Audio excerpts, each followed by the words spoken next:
नमस्कार, आप सभी का एक बार फिर से स्वागत है हमारे चैनल भक्ति ज्ञान में। आज सुनेंगे बहुला चतुर्थी की व्रत कथा। बहुला चतुर्थी की एक बहुत ही रोचक कथा है।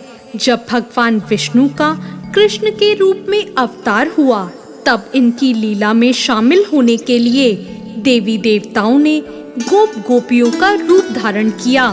कामधेनु गाय के मन में भी कृष्ण की सेवा करने का विचार आया और वो अपने अंश से बहुला नाम की एक गाय प्रकट करती है और नंद बाबा की गौशाला में आ जाती है। अब भगवान श्री कृष्ण उस बहुला गाय से बहुत स्नेह करने लगते हैं। एक बार श्री कृष्ण के मन में बहुला गाय की परीक्षा लेने का विचार आता है और जब वो बहुला गाय वन में चरने गई, तब भगवान श्री कृष्ण एक सिंह के रूप में प्रकट हो गए और उस बहुला गाय के सामने पहुंच गए। मौत बनकर खड़े उस सिंह को अपने सामने देखकर बहुला बहुत भयभीत हो गई, लेकिन हिम्मत करके वो सिंह से बोली, मेरा बछड़ा बहुत भूखा है, अपने बछड़े को दूध पिलाकर मैं आपका आहार बनने वापस आ जाऊंगी, मुझे अभी जाने दो।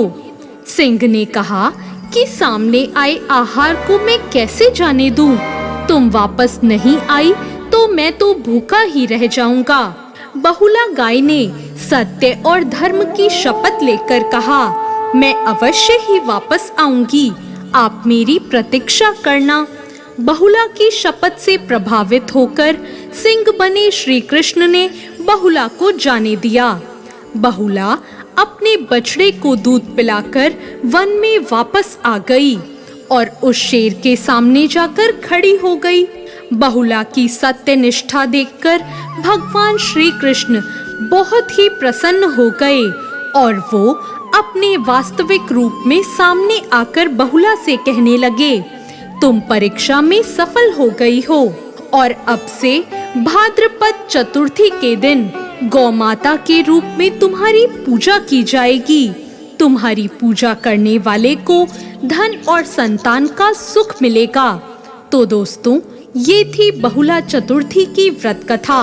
बहुला चतुर्थी के दिन जल्दी उठकर स्नान करके शुभ रंग के स्वच्छ कपड़े पहने और इस दिन महिलाएं पूरे दिन निराहार व्रत करके शाम के समय गाय और बछड़े की पूजा करें।